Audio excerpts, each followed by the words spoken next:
अस्सलाम वालेकुम दोस्तों। सब दोस्तों को बड़ी ईद की ढेरों खुशियाँ मुबारक हो। दोस्तों, आज की वीडियो में हम सेहत के हवाले से कुछ अहम बातें आपके सामने लाएंगे, जिन पे अमल करके हम सेहत के मसाइल से और बीमारियों से बचेंगे। दोस्तों, जैसा कि आप सब जानते हैं कि गोश्त हमारे लिए बहुत फ़ायदेमंद चीज़ है। इससे हम बहुत से तवानाई हासिल करते हैं। प्रोटीन के असूल का सबसे बड़ा ज़रिया है, जिस्म की बाफ्तें बनाने में काम आता है और बेशुमार फ़ायदे इसके। लेकिन इसके साथ साथ इसके बहुत से नुकसानात भी हैं। एक जनरल सी बात तो यही है कि किसी भी चीज़ का हद से ज़्यादा इस्तेमाल उस चीज़ को जहर बना देता है, वो चाहे चीज़ जितनी भी अच्छी हो।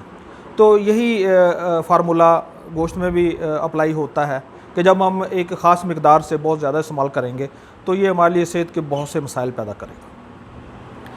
वो मसाइल क्या हैं और कैसे हम किस मकदार में गोश्त इस्तेमाल करना चाहिए।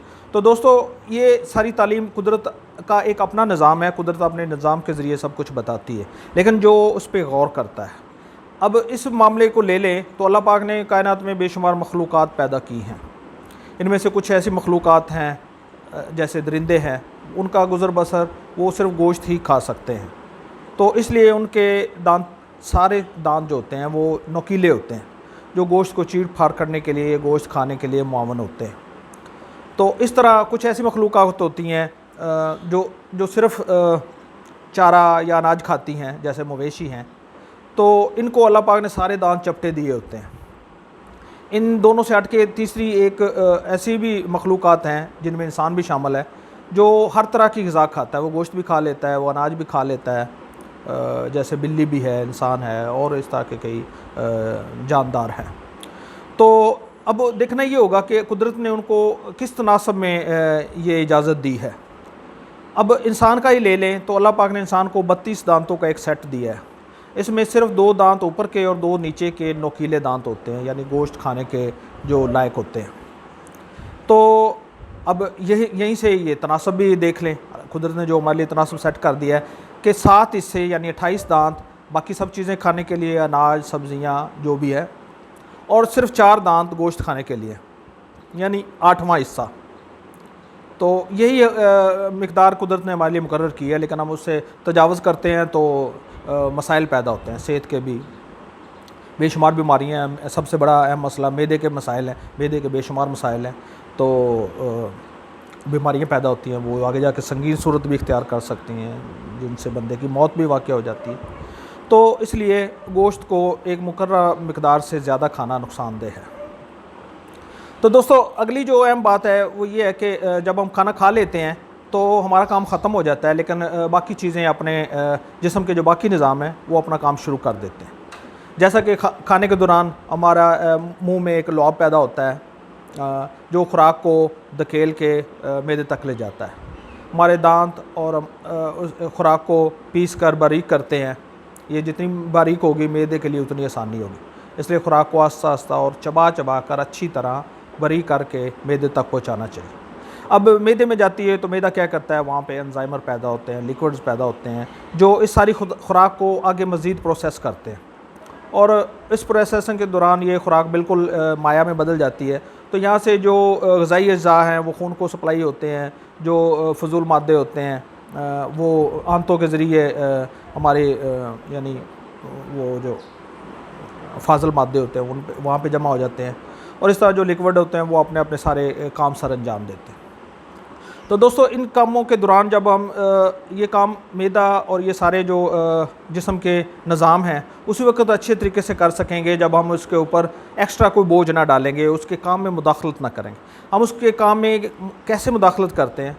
हम ऐसे मुदाखलत करते हैं कि जब मैदा इस खुराक को हज़म करने के प्रोसेस में लगा होता है, हम ऊपर से उसमें कोई और चीज़ें डाल देते हैं। हम उसमें मज़ीद ठंडा यख पानी डालते हैं, हम जनाब सोडे की बोतलें पीते हैं, हम दूध, पत्ती, चाय और ये चीज़ें ऊपर से मज़ीद डालते हैं। अमूमी हमारे यहाँ ये कंसेप्ट होता है कि ये हाजमे के लिए ज़रूरी है। हमारे यहाँ कम पढ़े लिखे लोग, हमारे देहातों में ये बात एक आम गलतफहमी है कि सोडा वाटर की बोतलें या दूध, पत्ती या चाय ये खुराक को हज़म करते हैं। हालांकि हकीकत इसके बिल्कुल बरअक्स है और हम बिल्कुल ये वो लोग गलत सोचते हैं। क्योंकि इनका हज़म करने में कोई अमल दखल नहीं है, ना ही इनमें कोई ऐसे अज़ा होते हैं। अब मैदा जो खुराक पहले हज़म कर रहा है तो उस तगोदो में वो लगा हुआ है, उसका वो सारा निज़ाम उसमें काम कर रहा है। तो ऊपर से अब अगर आप उसमें दूध पत्ती डालेंगे, चाय डालेंगे, बोतल सोडे की डालेंगे, तो इनमें तो अपनी जगह पे बहुत ग़िज़ाइयत होती है। मसलन बोतलों में ढेर सारी चीनी होती है, केमिकल होते हैं, उनको हज़म करना एक अपनी जगह पे मसला है। यही हाल चाय और दूध पत्ती का, उसमें भी दूध चीनी वगैरह होती है, उसको भी हज़म करना एक मैदे के लिए एक पूरी जॉब है। अब वो जो पहले से काम कर रहा है उसको छोड़ के आपके इन चीज़ों के लिए आ जाए तो यकीनन काम डिस्टर्ब होगा, सारे मामला तो ख़राब होंगे। और एक और मिसाल आपको से बात समझाने की कोशिश करूँगा। हमारी ख़वातीन आटा गूंथती हैं किचन में, तो वो क्या करती हैं, वो एक बड़े बर्तन में आटा, सूखा आटा डालती हैं और साथ में एक मखसूस मिक़दार में पानी डाला जाता है। अब ये पानी अगर ज़्यादा हो जाएगा तो भी आटा नहीं गूंथ पाएगा और रोटी नहीं बनेगी, और अगर कम पानी होगा तो आटा सिरे से गूंदा ही नहीं जाएगा। यानी एक तनासब में पानी डालेंगे। तो यही मामला है कि मैदा खुराक को हज़म करने के लिए उसको जो कुछ चाहिए दरकार होता है, जो केमिकल या जो लिक्विड, जो माया, वो मैदा उसे प्रोवाइड करता है। जब हम ऊपर से उसमें और पानी डालते हैं, चाहे ठंडा पानी हो, बोतल हो, दूध हो, चाय पत्ती हो, कुछ भी हो, तो वो तनासब बिगड़ जाता है, तो जिससे सेहत के मसाइल, मैदे के मसाइल और ये सारे प्रॉब्लम पैदा होती हैं। तो दोस्तों, खाना खाने के दौरान या खाने के बाद कोई लिक्विड ना लें, कोई ऐसी चीज़ें इस्तेमाल ना करें।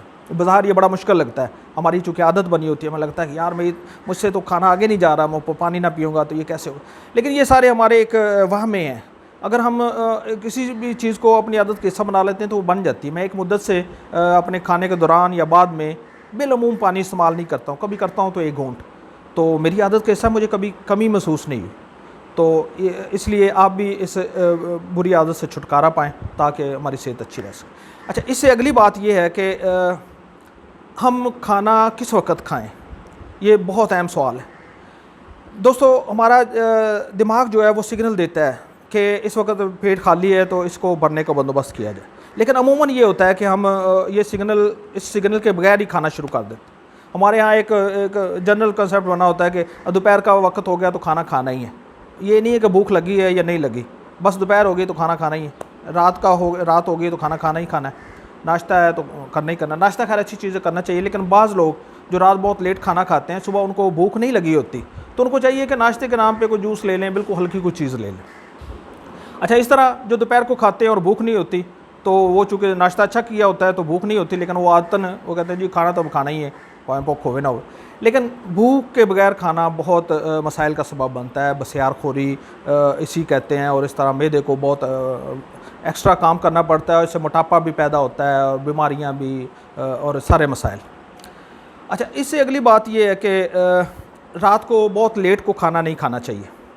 अब मसलन मेरी एक आदत है कि मैं 4-5 बजे के बाद कोई भी हैवी चीज़ नहीं लेता।